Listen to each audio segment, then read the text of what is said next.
بسم اللہ الرحمن الرحیم۔ السلام علیکم ناظرین کرام، پاکستان نے رواں برس فروری میں ایک جھڑپ کے دوران پکڑے گئے بھارتی پائلٹ کا مجسمہ نمائش کے لیے نصب کر دیا ہے۔ ناظرین کرام، بھارتی ونگ کمانڈر ابھی نندن کا مجسمہ کراچی میں موجود پاک فضائیہ کے عجائب گھر میں نصب کیا گیا، جس پر ان کی خصوصی مونچھیں بھی واضح ہیں۔ ناظرین کرام، فرانسیسی خبر رساں ادارے AFP کی رپورٹ کے مطابق پاک فضائیہ کے پائلٹ نے ابھی نندن کا طیارہ کشمیر کے قریب ہونے والی ایک جھڑپ کے دوران مار گرایا تھا، جو دونوں ممالک کو جوہری جنگ کی نہج پر کھینچ لائی تھی۔ قید کیے جانے کے بعد پاک فوج نے بھارتی پائلٹ کی ایک ویڈیو جاری کی تھی، جس میں انہیں چائے پیتے اور سوالات کے جوابات دینے سے انکار کرتے ہوئے دیکھا گیا تھا۔ ناظرین اکرام، ویڈیو میں ان کے انداز، خاص طور پر چائے کے بارے میں کہے گئے الفاظ کہ چائے بہترین ہے، اس نے بھارت میں انہیں ہیرو کا درجہ دلا دیا تھا۔ بعد ازاں چند روز بعد پاکستان نے جذبہ خیر سگالی کے تحت کشیدگی کم کرنے کی کوشش کے پیش نظر بھارتی پائلٹ کو رہا کر دیا تھا۔ ناظرین کرام، PAF میوزیم میں جس جگہ ابھی نندن کا مجسمہ نصب کیا گیا ہے، اس گیلری کو آپریشن سوئفٹ کا نام دیا گیا ہے۔ مذکورہ گیلری میں نمائش کے لیے بھارتی پائلٹ کے تباہ شدہ جہاز کے حصے اور اس کی دم، ایک MiG-21 کے ساتھ ساتھ چائے کا کپ بھی رکھا گیا ہے، جو بظاہر وہ کپ نہیں لگتا جس میں ابھی نندن نے چائے پی تھی۔ ناظرین اکرام، اس کے علاوہ نمائش کے لیے طیارے کو نشانہ بنانے کے لمحے کی نقل میں اس کارروائی کی تصاویر بھی رکھی گئیں، جبکہ پائلٹ کی بھارت واپسی کے لمحات کی تصاویر کو بھی نمائش کا حصہ بنایا گیا ہے۔ ان سب چیزوں کے علاوہ نمائش میں وہ رسید بھی شامل ہے، جس میں ایک کپ کی قیمت MiG-21 لکھی ہوئی تھی، اور سوشل میڈیا پر اس کا خوب چرچا بھی ہوا تھا۔ ناظرین اکرام، عجائب گھر میں دورے پر آنے والے ایک سکول میں داہم جماعت کے طالب علم سمیع اللہ باری کا کہنا تھا کہ ابھی نندن کا مجسمہ اس گیلری میں دیکھ کر مجھے بہت فخر محسوس ہوا۔ ناظرین اکرام، گرفتار بھارتی پائلٹ ابھی نندن کو واپس بھجوانے کے فیصلے پر دونوں ممالک میں تنقید اور تعریف ہوئی تھی۔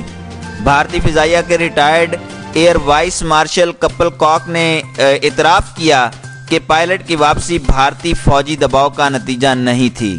کپل کاک پاکستان کے اس فیصلے کو سراہنے والے واحد شخص نہیں، بلکہ سیاست دانوں، سابق ججوں اور عام عوام کی بڑی تعداد پاکستان کے اس فیصلے کو جذبہ خیر سگالی کے طور پر ہی دیکھتی ہے۔ تاہم بھارتی میڈیا کی جنگ جویانہ روش سے عام تاثر یہی ہے کہ شاید پاکستان کا یہ فیصلہ درست نہیں تھا، یا پھر اس کے نتائج ہماری توقع کے برعکس نکلے۔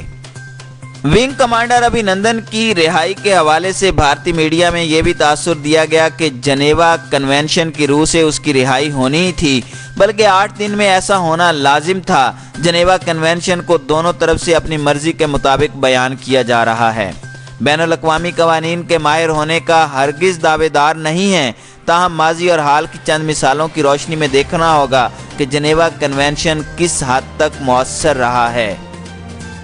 ناظرین اکرام، ونگ کمانڈر ابھی نندن کی رہائی پاکستان کی طرف سے عسکری اعتماد سازی کا ایک اہم قدم کہا جا سکتا ہے، جو خطے میں امن کی ناگزیر ضرورت تھی۔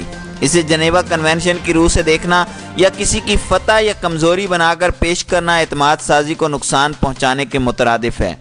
CBM کی خلاف ورزی کی تاریخ بھی ایسے اقدامات کی کامیابی کو دھندلا رہی ہے، لیکن امن کے لیے کچھ بہادرانہ قدم اٹھانے کی ضرورت ہے۔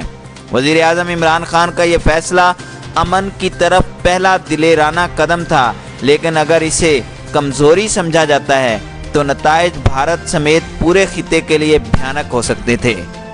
ناظرین اکرام، اعتماد سازی کے لیے بہت صبر اور حوصلے کی ضرورت ہوتی ہے۔ اعتماد سازی کے اقدامات میں فوری نتائج کی توقع بھی نہیں رکھنی چاہیے۔ دیر پا امن کے لیے اٹھایا گیا یہ پہلا قدم درست سمت کا تعین کر رہا تھا، لہذا بھارت کی طرف سے بھی اس کا مثبت جواب آنا ضروری تھا۔ مگر مثبت جواب آنا تو درکنار، بھارت نے 5 اگست کو کشمیر پر حملہ کر دیا اور کشمیر پر قبضہ کر لیا۔ کشمیر میں ابھی بھی حالات انتہائی کشیدہ ہیں، کرفیو نافذ ہے اور کشمیری بہت بری حالت میں اپنی زندگی گزار رہے ہیں۔ لہٰذا ابھینندن کو رہا کرنا اور امن کی توقع کرنا پاکستان کی غلطی تھی، جس کا کوئی فائدہ بھارت کی طرف سے ابھی تک حاصل نہیں ہو سکا۔